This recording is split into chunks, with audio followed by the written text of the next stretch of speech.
There's never been a greater need for safety because all families around the world are doing it tough. It's hard being a parent. It's hard being a mum or dad. But our neurophysiology, in its endeavour to help us survive in a scary and unpredictable world, will sometimes betray us, despite our best intentions. Polyvagal theory is the science of safety, because in helping a person to feel safe, you get the best out of them. We're really at a pivotal point as well. We're on a threshold of a new revolution in mental health. And these are really the psychedelic 20s that we're about to enter into. 9, 8, 7, 6, 5, 4, 3, 2, 1, 0.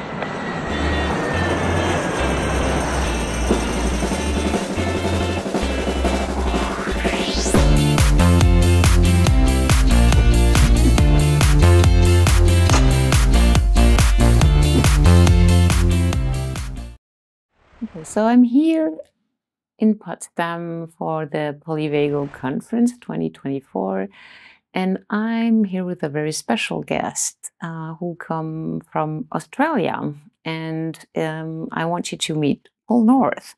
Paul North, thank you for being here with us. I'm very pleased to be here. And it's been a long way from where you live. That's about 39 hours on a plane to get here, actually, at a long trip.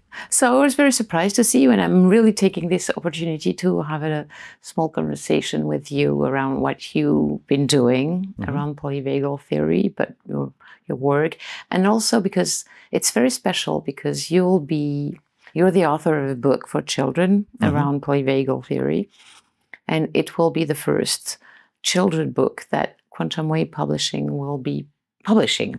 So that's very special. I'm very excited by this. This is a wonderful, wonderful opportunity. And to have this translated into French. I love the French language. I love the French people. So this is very special for me too. And I hope it starts a new opportunity to bring more polyvagal theory into the French society and in French families. Because all families around the world are doing it tough. It's hard being a parent. It's hard being a mum or dad. No mum or dad wakes up in the morning, thinking they're going to be a bad parent. They do their best. But then something happens, their body, their nervous system betrays them, and then anger comes, or resentment comes, or frustration comes. And then they feel terrible about that. So I want to do whatever I can to actually help parents feel safe, and in the process, help their kids feel safe. So you're telling in this book, you're telling the story of Chloe. What happens to her? Chloe is just a regular little kid who wants to be loved by her family and go to school and have friends and have a pet. But in the process of her life, her family goes through some stresses, which are pretty typical for people these days, and she becomes very sad. So sad, in fact, sometimes she freezes. She gets stuck. She dissociates, and so it first becomes apparent when there's a big storm, and lots of little children and even adults react very powerfully to loud, low-pitched sounds, and thunderstorms are one of them. And we begin to see a little girl who's very, very fearful, very anxious. And she gets into trouble at school as a result of this, and kids tease her as a result of her stress and anxiety. And then we begin to see that there's a bit of a background to this, that earlier on in the story, Dad had lost his job and had done some drinking, and there'd been some anger between Mum and Dad, and this had contributed to Chloe not feeling safe. And then we also find out that she's got some difficulties with her hearing, which further contributes to the way she perceives the world. And the combination of this is a very scared, dysregulated child. So the book then takes her and the family on a journey of how they actually start to resolve this. And they do some work with myself and my wife, and they begin to get some insight into the background for trauma. and also the things that we can do to start to bring healing. And this family does heal, and Chloe does heal, and she overcomes her anxiety, and she becomes a happy little girl with a pet cat, and in a beautiful way, she then starts to teach her cat how to feel safe. I love this part. So it's a story that I just wanted to tell because it kind of represents a lot of people out there. And in fact, in my own practice, I've had parents and children say, "We're in the story," or "Hey, Mum, he's written about us or our family." Because also sometimes what happens in families when there's a bit of anger or domestic violence, it becomes a secret and nobody talks about it outside the front door of the house. So to see it written in a book can sometimes help bring into the awareness that other people also struggle with this. And it doesn't have to be a secret. That there's many things to do, we need to do, to actually help heal the world. So this book is not only for children? No, it's interesting. I have read this children's book to 40 and 50-year-old adults and worked with their inner child because it's been their story growing up. And that's also been quite healing.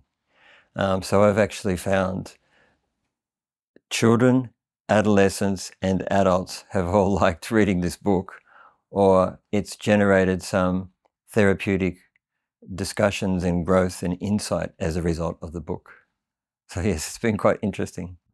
So parents can buy it for their kids. Mm-hmm. Kids can buy it for their parents to help them understand what they're living and what they're going through. Absolutely. Parents can use it to help their children, but also therapists. It's a really interesting tool for therapists who are working both with children but also with adults with inner child. That's what you were saying. Definitely. At the Australian Childhood Trauma Conference in Melbourne in 2022, it was actually one of the most popular books. In fact, it sold out twice because the clinicians bought it. And I've had a lot of feedback from clinicians.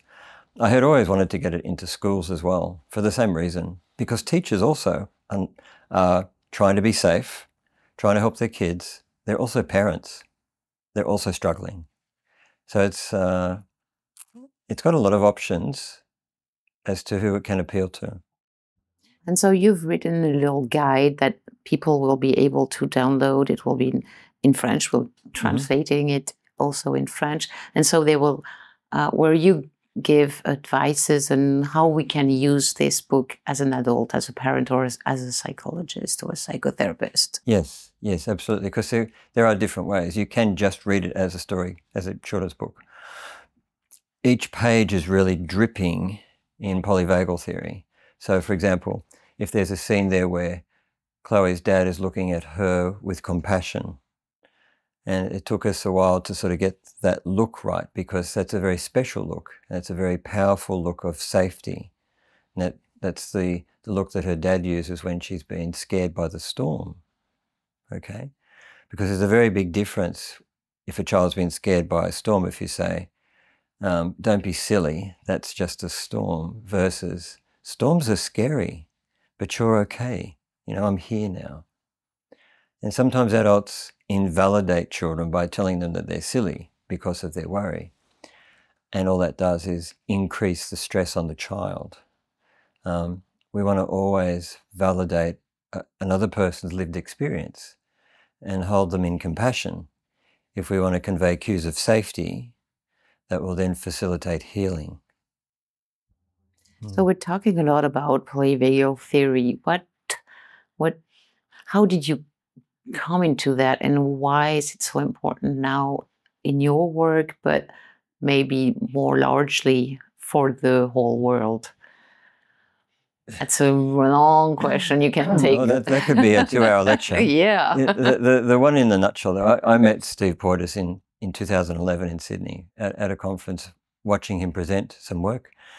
and that was a pivotal moment in my life. It actually changed the way I looked at the world, the way I looked at my clients, and it helped me to understand so many of their behaviors, which up until that point had remained a mystery.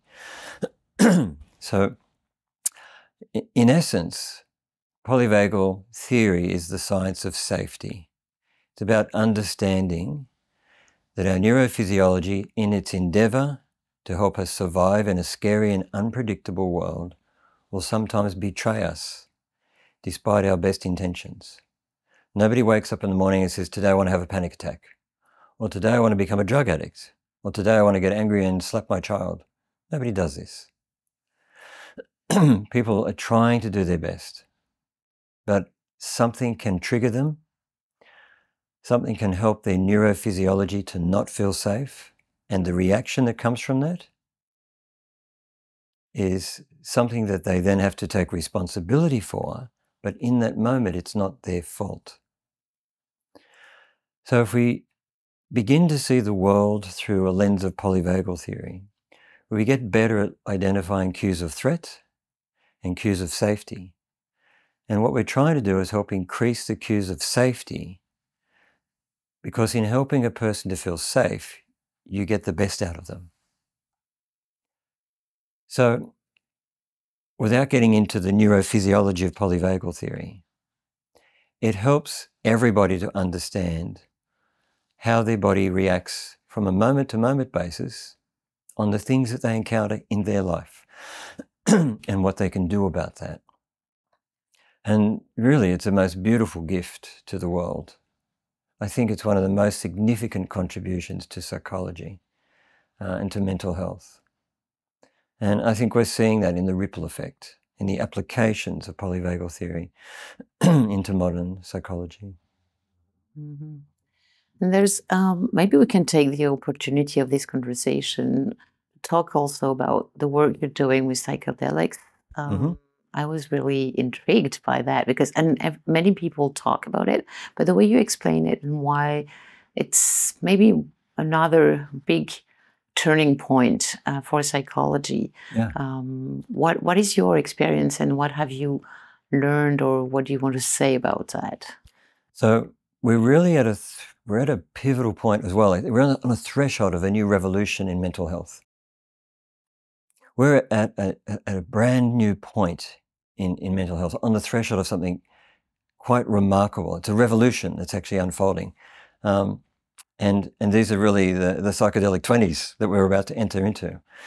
In Australia, we've had a new change in the legislation. It's the first time in the world, it's the first place in the world where it's been down-scheduled in our country from Schedule 9, which is illegal, to Schedule 8, which means it can be psilocybin and MDMA can be prescribed by a suitably trained psychiatrist to be used with post-traumatic stress disorder and treatment-resistant depression.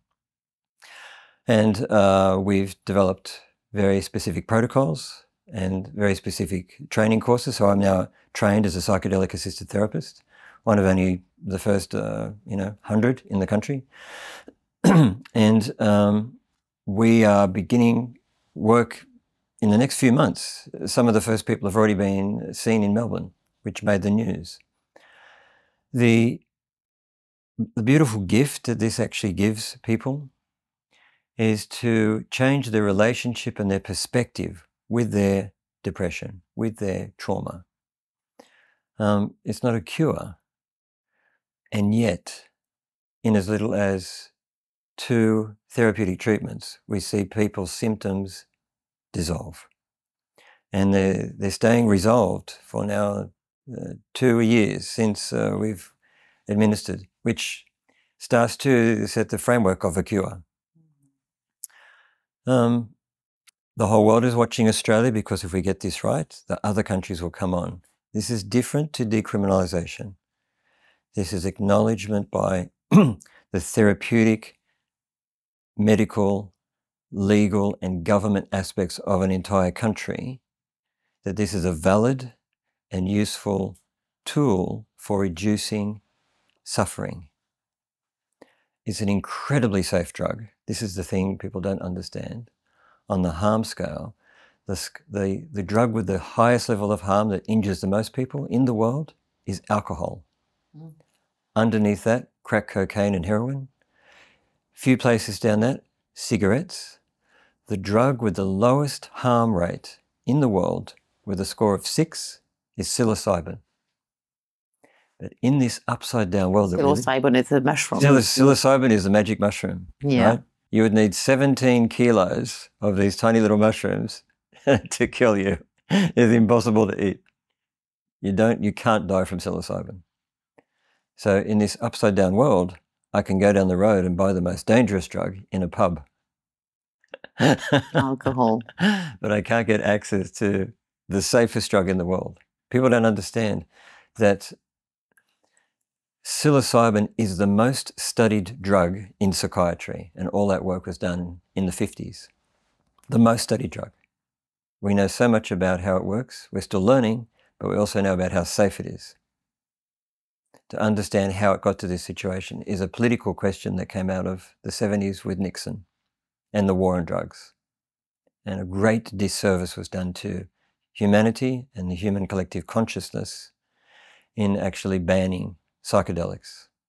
However, fortunately, through some incredibly good work that was also done in America and the UK, through the backing of philanthropists, we've managed to actually demonstrate the efficacy of this excellent medication, this excellent medicine, and it's going to be another way that we help to reduce trauma.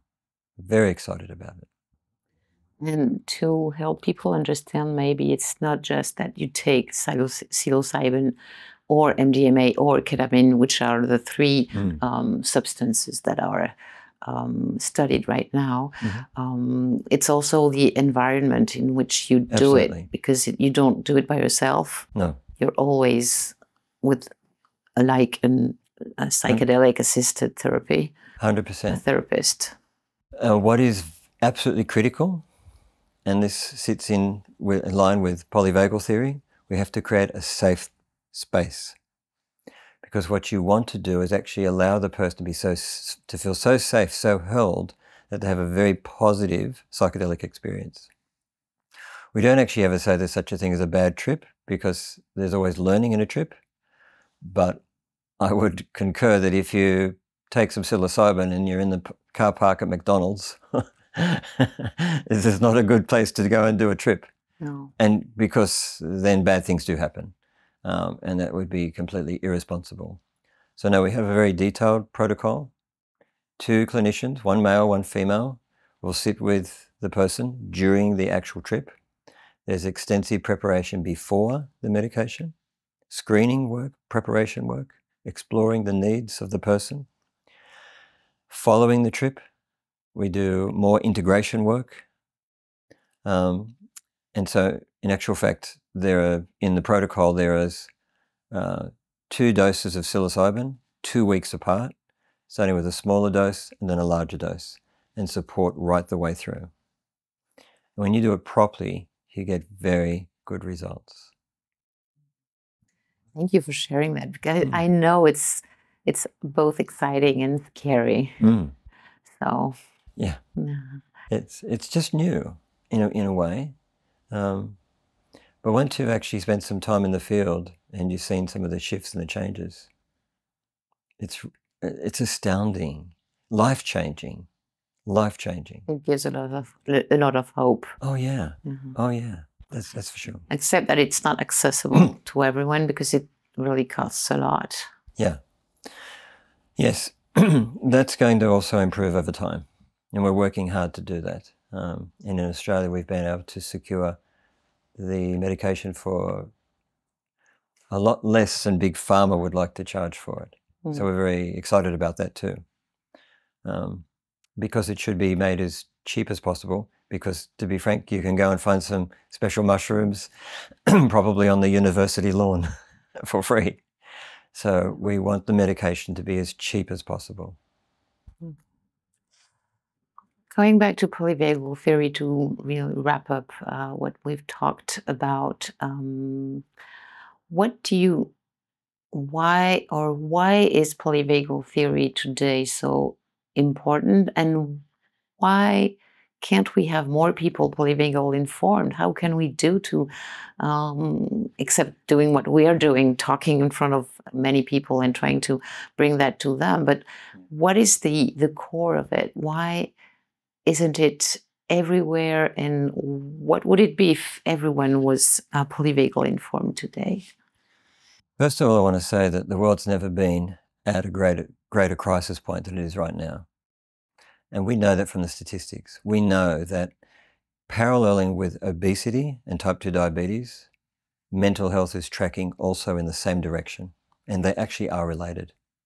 They're actually related and interrelated, because we also eat to feel safe, and we're addicted to ultra-processed foods, which are highly, they're designed to be addictive, all of which lead to inflammation of the brain, all of which lead to the body not feeling safe. So it's not just a psychological thing. You actually have a thing called a cell threat response. And what happens is when you ingest certain substances, which are completely foreign, and I tell you some of the chemistry that's in the packets of chips and things that people consume is completely foreign to this incredibly brilliant body, it has a threat response. And that threat response includes inflammation. And so we have this effect which leads to increases in weight, fluctuations in blood sugar, inflammation of the brain, which leads to all sorts of things like depression, eroding your cognitive functions, brain fog, word hunting, all these challenges that arise that we are subject to in the world right now. There's never been a greater need for safety. So that's the need. How we go about that? We'll encounter resistance, just like psychedelics encounter resistance, because in a way, it's a little bit revolutionary. See, the old, slow, tried ways, they're familiar. They might not be terribly effective, but they're familiar. And all change is perceived as risky, scary, dangerous. And so for people to embrace a new theory, and polyvagal theory is not really that new now, it's been around for a while, but to embrace a new one, to take a step away from, say, cognitive behavior therapy, for some clinicians is still scary because they don't feel safe. And so they stick to the old ways. So we still need a lot of courageous people to help, to get the message out, to read this stuff, to talk about this stuff, to listen to this stuff, and to live this stuff, to make a difference in the world. Thank you. Thank you for, that's really about making a difference and changing things and bringing more safety to everyone. Absolutely. Thank you very much for this sharing. It's been really a pleasure to be with you. So for the people who want to discover Paul's book for children, but also parents and therapists, it will be released in November 2024. And you can find any new information on polyvagal theory on PVI's, the Polyvagal Institute website, or on Quantum Wave for the French-speaking people, and on many other certified website or partners. PVI's, search for PVI's partners. It's the way to go. Thank you very much. Thank you, Paul. Thank you.